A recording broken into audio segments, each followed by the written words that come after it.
ministro Celso de Mello, do Supremo Tribunal Federal, votou hoje a favor da aceitação dos embargos infringentes. Com isso, 12 réus da ação penal 470 podem recorrer quanto à condenação pelos crimes de formação de quadrilha e lavagem de dinheiro.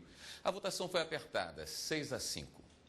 O ministro Celso de Mello justificou o voto por quase 2 horas. O ministro decano do Supremo destacou que teve mais tempo de aprofundar a decisão quanto aos agravos regimentais dos réus Delúbio Soares e Cristiano Paz. Os julgamentos do Supremo Tribunal Federal, para que sejam imparciais, para que sejam isentos, para que sejam independentes, não podem expor-se a pressões externas, como aquelas resultantes do clamor popular e da pressão das multidões. O ministro lembrou que na redação original da lei que regula a tramitação dos processos no STF e no STJ, de iniciativa da Presidência da República, havia a previsão da extinção dos embargos infringentes no âmbito do STF. Mas o texto foi rejeitado na Câmara dos Deputados e no Senado. Isso porque a possibilidade de embargos infringentes contra a decisão não unânime do plenário do Supremo Tribunal Federal constitui importante canal, seja para a reafirmação, seja para a modificação do entendimento sobre temas constitucionais. No final, o ministro Celso de Mello pronunciou o voto dele. A mera existência desta divisão num julgamento penal proferido originariamente pela Suprema Corte do nosso país, em instância única, tudo isso recomendaria que admitíssemos a possibilidade dos embargos infringentes. E o repórter Adilson Mastelari acompanhou toda a sessão e tem outras informações. Boa noite, Adilson. Após o voto do ministro Celso de Mello, o que os ministros discutiram? Boa noite, William. Boa noite a todos. Depois do voto do ministro Celso de Mello, os ministros discutiram o prazo para a interposição dos embargos infringentes. E, por maioria de votos, ficou decidido que esse prazo será de 30 dias. E para saber mais sobre isso, eu vou conversar com a Karina Zucolotto, que é a consultora jurídica da TV Justiça. Bom, esse prazo começa a contar a partir de quando? Boa noite. O prazo começa a contar a partir do momento em que for publicado o acórdão dos chamados embargos de declaração. O recurso que antes desse agravo regimental foi discutido no Supremo Tribunal Federal.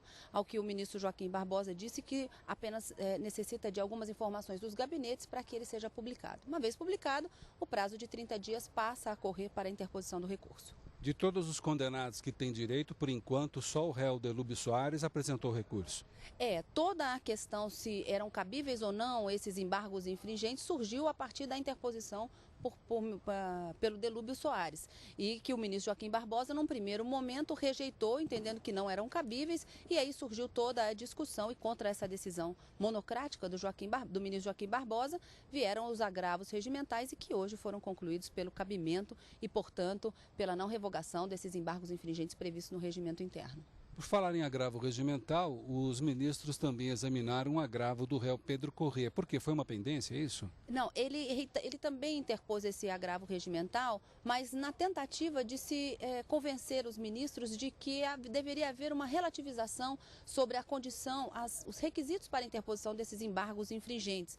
Ele queria fazer entender de que não seriam apenas 4 votos favoráveis que poderiam ser condição para a interposição desses embargos, mas que os ministros, de uma forma bastante rápida, refutaram por unanimidade, entendendo que não. Apenas aqueles réus condenados que tiveram 4 votos favoráveis à sua absolvição é que teriam direito de interpor esses embargos infringentes para provocar um novo julgamento e aí sim, com um novo relator, excluídos o ministro Joaquim Barbosa e o ministro Ricardo Lewandowski, tudo conforme prevê o regimento interno. Com esse acolhimento dos embargos infringentes, esses condenados que entraram com esses recursos, todos vão ser julgados novamente?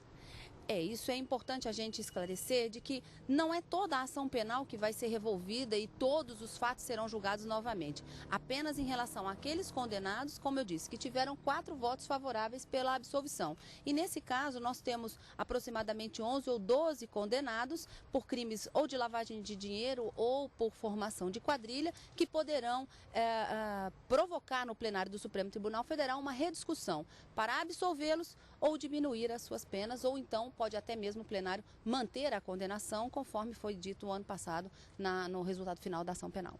Obrigado, Karina. Bem, eram essas as informações que nós tínhamos aqui direto do STF. Érica. Obrigada, Edilson. E vamos conferir agora a previsão de julgamentos da sessão plenária do STF amanhã. A pauta desta quinta-feira prevê 2 recursos extraordinários sobre matéria penal. O RE 583.523 e o recurso extraordinário 755.565 atacam o artigo da Lei de Contravenções Penais, que prevê que condenados por furto que sejam flagrados usando objetos como chaves falsas ou outros usados em crimes sejam considerados recorrentes e condenados. Os REs alegam que o dispositivo é discriminatório e, por isso, inconstitucional.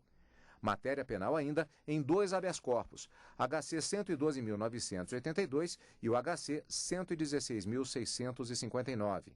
E fechando a pauta, direito econômico, o recurso extraordinário 636.331 sobre extravio de bagagem em viagens internacionais e a ação direta de inconstitucionalidade 2.435 sobre obrigatoriedade de desconto de remédios para idosos nas farmácias do Rio de Janeiro.